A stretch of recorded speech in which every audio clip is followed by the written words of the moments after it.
Hello guys and welcome back. I don't know what to say about this. It's not you might think I'm in the garage. It's been a while since I've done this. I've got a few updates I want to make, a few announcements, a few different things, few things to go through. Just class this as a bit of an update, so don't get your hopes up about a weekly vlogs. They will be starting soon, but there's quite a few issues I need to go through. I may as well start with the first one. Number one, greed. Greed is one reason why as well as other reasons why I'm struggling to do the weekly vlogs. As you know, I do everything on my phone. On this phone, when I'm currently speaking to you on now, I can pause it like this. And just like that, I've turned round. Easy enough. I can switch the camera onto the car, back to me. This app is great. You can go out and spend there could be more, £1,200, £1,500 I think now, for the latest iPhones. And how on earth Apple have gotten away with having, if you've got an iPhone, try it right now. Possibly, you might find something out, I don't know, prove us wrong, is on an Apple phone, when you go into your standard recording, on a video, you can't switch the camera front to back whilst recording, and you can't pause it. So it's utterly useless. Yet basic bottom-of-the-range Android phones have been able to do that from day one. Who knows why? I don't know. But I have to use apps. This app, thumbs up, fantastic. Up to now, touch wood, they've never bothered us. But as you know, with weekly vlogs, they're about an hour long, and within that week, it can be anything up to 10, 15, maybe 20 clippets where I say, right, I'm going to do this. This is what we're doing. Then I'll shut the video off. It'll go back to being my phone, then restart it back up again, and here we go, I've done this job, whatever. I need an app to stitch all those videos into one. Again, you'd think a new iPhone, would have that facility. They don't. You've got to rely on apps, and I've been using, I forgot its name, Splice, that's the one. For however long this channel's been going, 2 years, more now. Never had an issue, never any bother. And then all of a sudden now they decide to say they want £109 to have the light version of the app. Now, as a video editing goes, stitching some videos together, I class that bottom of the barrel, basic. I'm not adding music in, I'm just simply wanting to stitch so many clips together. So basically that's annoyed us because the weekly vlogs is solely stitching videos together at the end of the week, and it won't let us do it, and I'm not paying that kind of money. Secondly, I've tried another app called ClipCut, something like that, and they're a bit funny. They're giving you a 7-day free trial, and they only let you put something like 2 or 3 videos together. If you go any more than 5 or something, they want you to buy a premium package. So I don't know. That's one of the questionable things I've got, whether I'm going to start the weekly vlogging again until I get a suitable app. If you guys know out there, tell us. If you know anything, tell us. So that's that. Number 2 is getting the videos uploaded. Now, I'm having a few issues at home at the moment with like the internet and everything. I've always getting, nearly 10 years I've been at this house, 60 meg, 70 meg sometimes, and all of a sudden that's dropped to below 40, into the 30s actually, low 30s, and I've contacted them and they've turned around and goes, there's nothing we can do. I've had open reach out.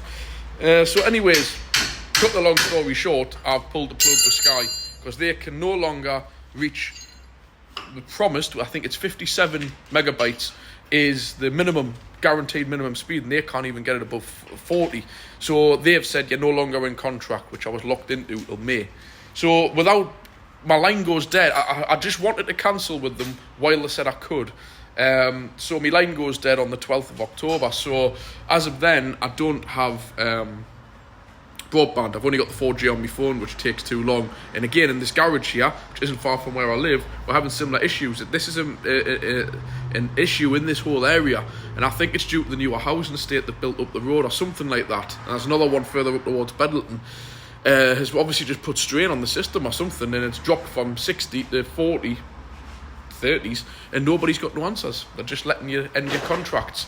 But Virgin are, bearing in mind we live up in the sticks here, we've never had full fibre to the property before, only ever fibre to the cabinet, not to the property.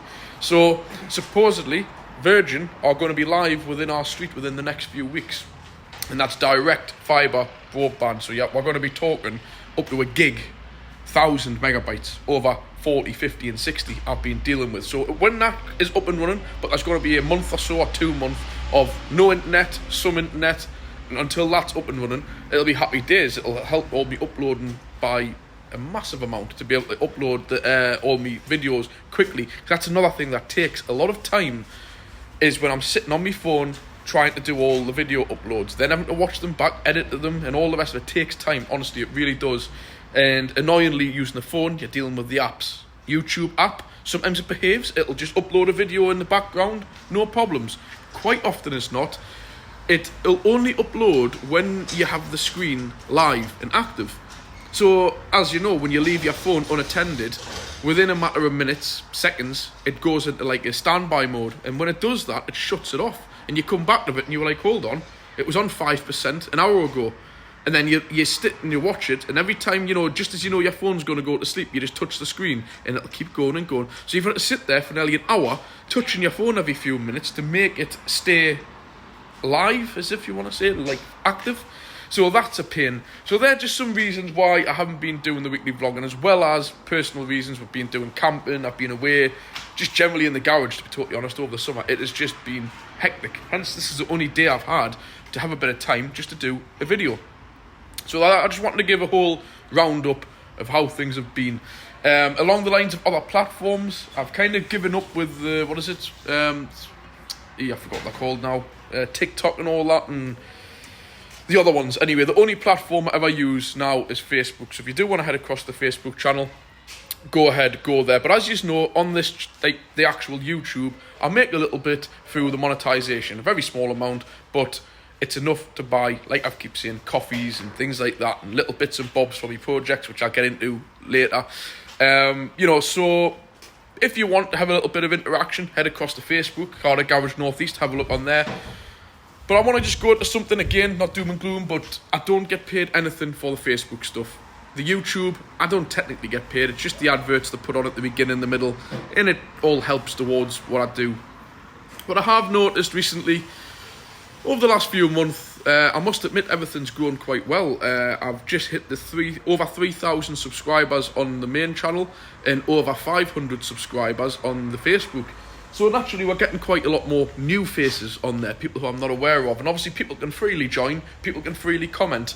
And I have recently had a few, like sarcasm and stuff like that. All I'm going to say on the channel, if you've got anything to say, which is debatable, that's perfectly fine. Everything's out there for debate. Everybody's got their own views and opinions on stuff. That's perfectly fine.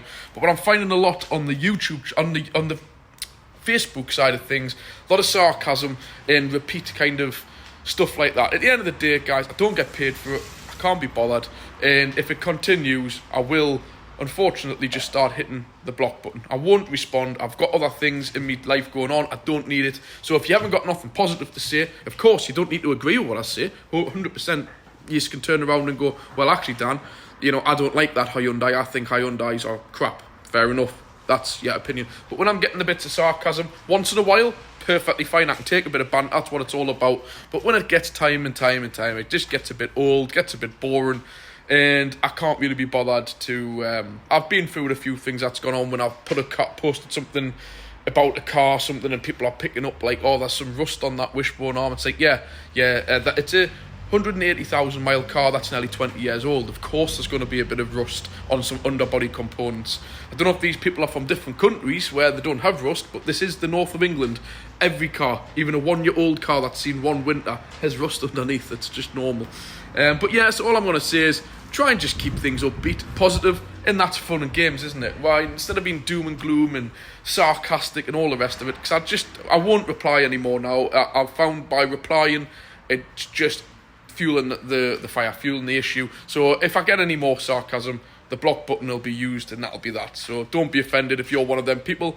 Not that many of you, my regulars, are. It seems to be new faces who are, especially on Facebook, who are joining from other groups. They've always got something cocky to say and stuff. Just can't be bothered. So that's that. Anyways, that's enough of that. I just wanted to give you all an update. But of course, don't forget, like I've mentioned, I don't get a great deal for this. And in the link below, There's the buy me a coffee. There's also something called super thanks that YouTube do. I do appreciate of all of you. I've got me regulars, you know. There's Kevin X type, Kit. I'm trying to think of the names. Paul, I think you're called Pilite or something. Fiesta Man. There's a lot of other ones of yous out there that regularly help out and donate, and it really does help. It does go towards when I'm at car shows, buying coffees, dinners, and like I've said, I'm going to get into things I do to my cars. It doesn't get nowhere near to the amount of being able to buy parts, substantial parts for cars, at least anyways. So if you do want to help out just a little bit, again, there's buy me a coffee, and there's also the super thanks. Again, even just hitting the like, even just watching the videos is all I ask. It all just helps, you know. So anyways, what we're doing in the garage, I just want to show you, this is just a brief look around of what's been going on. So you should all be aware, I've got the A6, and actually, and totally went out of my mind there, just to let you know, this Sunday coming, I'm at Beamish with the ZX. It'll probably be the last time it's out. So yeah, that's still on the road, that's still going well. So if anybody, this weekend, I'll try and get this out on Friday this week. So this will be, when you're watching this video on Friday, I'll be there on the Sunday. My mind's gone blank, I don't even know what date it is, and I can't get it on my phone. So I'm going to go now and look at the diary and tell you the date. Yes, Sunday the 24th of September, I'll be at Beamish. If you have a car, I think it's just £5 to get in, or if you've already got your yearly Beamish pass, feel free to come in. I might not be at the car all day, I'm not sure, I might have my daughter, I don't know, but if I am, feel free to have a chat. So that's that. Before we get to the A6, I did just want to do a quick update of the two boys, of course. Hunter and old Harvey there. He's just about to turn 2 next month, same birthday as me, same month as me. I don't know where that time's gone. A lot of you will be watching this channel and you'll remember when I introduced him when he was just a tiny little puppy. Now, not so tiny. And the big lad, he's just turned 10 in July. So yeah, all doing okay. I know you all love to see the dogs. Just thought I'd give you an update on those. So, that's enough of that. Back to what I was on about with the A6. You know, I've got the A6, I've got the Golf Estate, the PD 130. ZX is still on the road, just briefly, that'll be going off the road, possibly. As a show on at Wynyard, near Middlesbrough, may do that on the 1st of October, weather permitting. But the ML's off the road, ZX will be soon, so it'll be the Audi and the Golf to run through the winter. This, again, with all the heated seats, it's a perfect winter car, it's lovely. So what we're doing to it, well obviously it's been MOT'd and everything, like I said, it's had a full service, all the bits I've done, all the parts I've getting for cheap.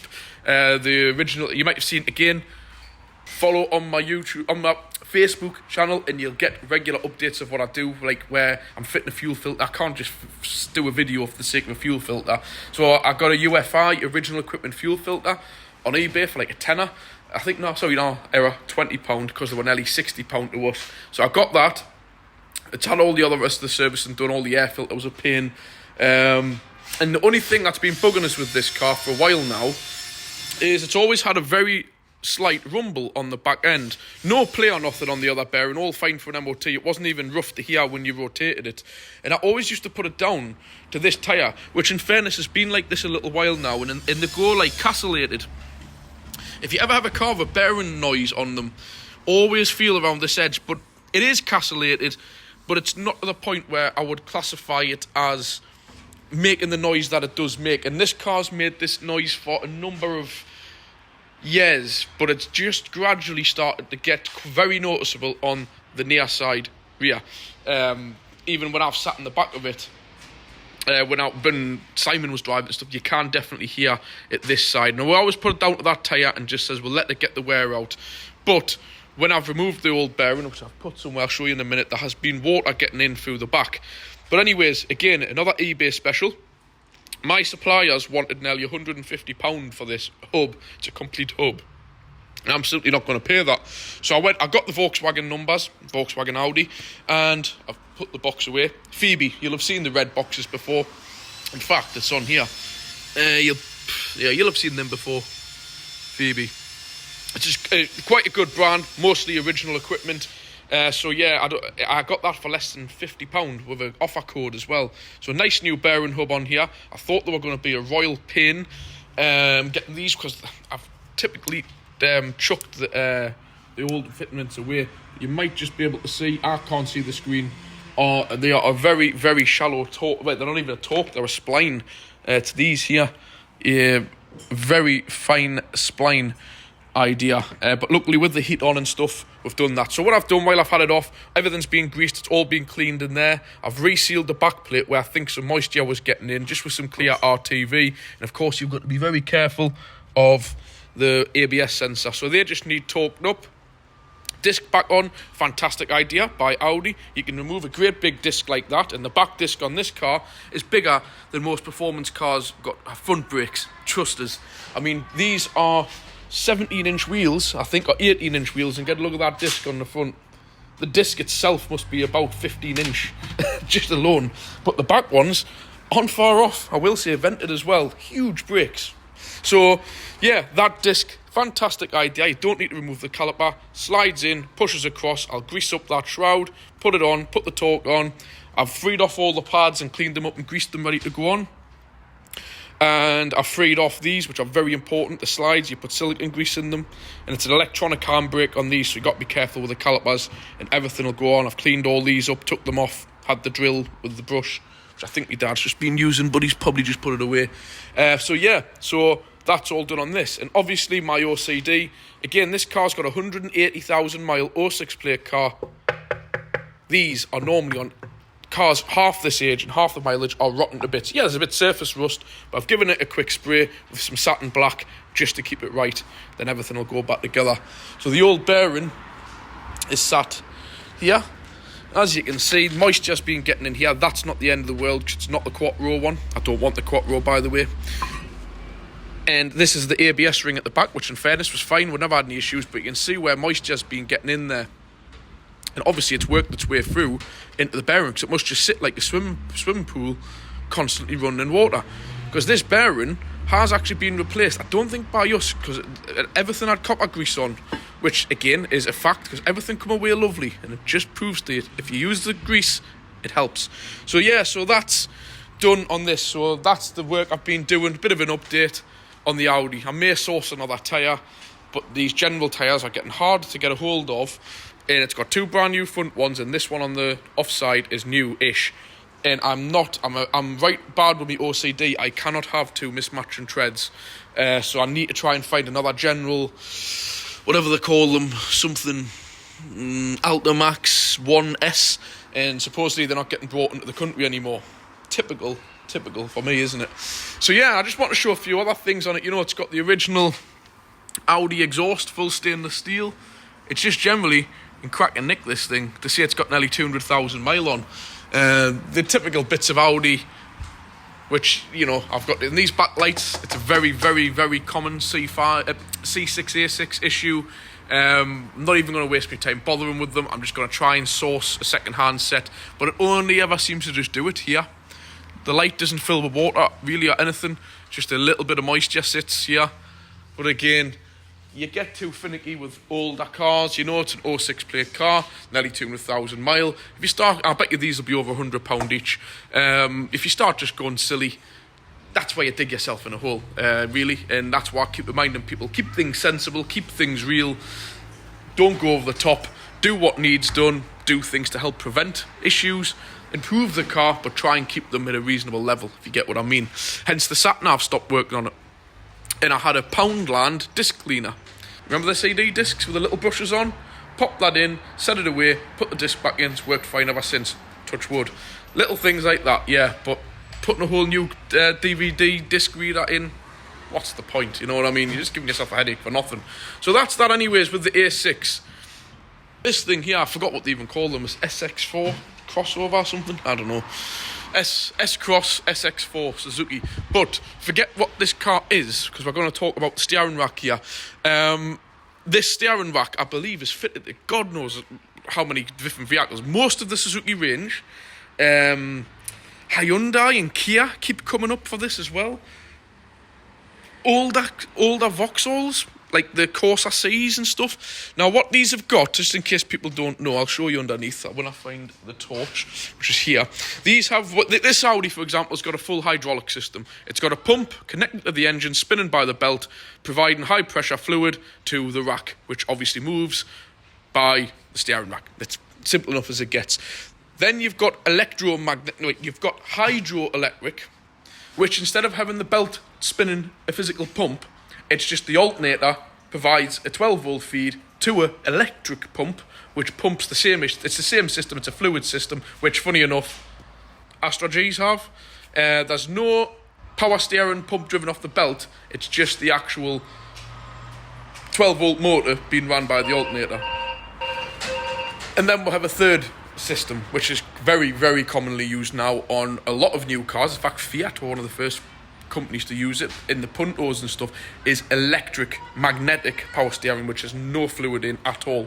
It's basically an electric motor that sits up on, generally speaking, the actual steering column, like where your indicator stalks are, or somewhere along there, that area. And the racks are pretty much just manual, like this. Very good ideas in a way, because everything is simplified massively. Because you get a look at that steering rack, there's no pipe work, no pumps, nothing. It's just straightforward rack, like that. Don't know if I can see it from the back, but yeah, it cuts away everything. All of the pipe work, all of the coolant pipes that go up the front that rust and leak. You haven't got networks of pipes coming up, high pressure pipes, nothing. It's just an old-fashioned mechanical rack, just like what you would have on a car with no power steering. But this car, and a lot of other ones, you have what you call inner rack play. Now, when the wheel's not on, you're literally 1/8, 1/10 the force that you've got to put in to make something move. So what I'm saying is, when now I've got that wheel on and I move it side to side, that it's easy to do. By hand like this, that should be nothing. And you get a look at that. I'll have to get my dad will assist us in a minute. But what's meant to go down there into the rack is what you call a little plastic rubber bush. And I'll just try and get my hands on this and move it. Don't know if you can see, that's moving all over the place. You'll hear it knocking. When that's transmitting to the wheel, as in like this, when the wheel's on, I am not joking you, the wheel is moving about that much, side to side. Like when you pull it side to side, I can't show two hands because I'm using hand on my phone. When you do an MOT, for example, you rock the wheel, other hand will be there, side to side, and check for play. And this is like the worst play we've ever seen. The car, honestly, I swear to God, you'd think the wheel was going to fall off. The wheel is all over the place, super dangerous. And that's what's happening. So what's meant to go down there, I don't know if my dad, if you can just try and work this, just like it's hard without the wheel on. But you'll see when it's been worked, bearing in mind, like I said, with the disc and stuff there. But what I've said is you need to do it like that with a disc. There you see, and that's what's happening, and that's the noise. But like I've said, to move something on a little disc like that, when you actually have the wheel on, it's quadrupled. So you know what the answer's going to be here. You'll go to Suzuki and you'll say, I need this little rubber bush. We can't show you the one that was all broken up, but it was sort of like plasticky stuff like this and rubber. Just we took that boot off and it just come out like confetti. Obviously it all been mashed and smashed up. So you'll all know already say, Dan, yeah, of course Suzuki are going to say you've got to buy a whole new steering rack. Correct. The usual BS, isn't it, what the dealers give. I just asked my dad, did you actually get a quote? How much was Suzuki for a rack? I think the job's going to be best part of £1,000. Best part of £1,000, obviously with labour and the ridiculous price of Suzuki's parts. And like we're saying, with electronic magnetic systems, that's probably programming and being a bit of a weird, not everyday kind of cars. Suzuki's are not like Volkswagens or Fords. It will be dealer only. So, we've been scratching our heads for a while, and I always knew there was these little bits. Again, I'm not going to give this away, because if I give this away, it's giving away tricks of the trade, and there's tricks of the trades that not everybody tells. Now, you can get these bushings, but they're very difficult. Not many people can get them, so you've got to be in the know to get them. So this is all we're talking about here. That's what's left of a repair in the old one. The actual real remnants of it, I looked for it the other day, they've disappeared. It must have dropped down the back or something. But all that's causing, all that, is this little piece of plastic you would find on a kid's Happy Meal toy. 2 little rubber rings, what you would seal your tap with or something. And that goes into the back down there. And all it does, it just supports that, basically, that flopping around the bar's doing, stops the free play. And like I've said, that goes in there to stop all of that. And Suzuki will not sell you that bit separately, even though it's made separately, and they want you to buy a whole new steering rack. So yeah, if you do have any problems with these, let us know. That could help you out. But trust us, they're not just something you don't just go on eBay and stuff. You can't get them like that. You've got to know where to go to get them, because naturally somebody out there is making a damn lot of money, because they can sell you something like that worth a penny and probably charge you 200 quid for it. And even if they charge you 200 quid for it, it's saving you nearly £1,000 for a steering rack. So somebody out there, just like the guys when COVID came, the people who made hand sanitizer and face masks, I bet you all them lot now are sitting somewhere in the Caribbean as millionaires. And don't blame them. I just wish some opportunity like that would come to me. Give me a box of them things that cost a penny each, sell them for 200 quid, you'd be a millionaire in no time. But anyways, I just want to show you that I've still got to fit it, and I haven't really got time to come back to you because of the issue with thingy in the videos to join the videos together. Because if I stop this video, I'm going to have to start a new one. Thanks very much. What do they call them? Splice. Thanks, Splice. You know, there's got to be a free app. There's got to be a free app out there for it, but I'll work to it. But like I've said, I already know. Anyways, I'm losing my internet on the 12th of October, so unless Virgin up and run by then, who knows? But that's a bit of an update. I just thought I would do it. Sorry, it's not a full weekly vlog, but until I get things sorted, I simply can't do it. So yeah, that's it. If you've got anything you want to ask, anything you want to say, you know what to do. Leave a comment below. If you haven't already done it, hit the like. And I don't know why you'll be watching this still now. If you haven't hit the subscribe, it genuinely does help yourself, not me. I don't get paid for it. It just helps you to keep track of the channel. So I'll catch you next time. Who knows? I may have another car. Who knows? I might have gotten rid of a car. You never know. We might have getting another car in, because like I've said, I just want to reiterate through, like cars like you might have seen on my YouTube and stuff. We had the little Astra and what else was there? The Swift. They're generally not our cars. They're just customers who come to it and don't want the hassle of selling the car and ask us to sell them. But I'll only do that if it's a car that I trust and I know and I've worked on for years. I wouldn't do that just for anybody or for any car, just to let you know that. So I do keep my eyes peeled for genuine good cars, and if anybody's after them, let us know what you're after, your criteria. And if I saw something like that, or somebody I know is selling something like that, which is a guaranteed trust, you know, a car I can sort of put me word to. You can't do it with every car, like, you know, the used cars, but cars that I can genuinely put my hand on my heart and say that is as genuine and as good as car you're going to get.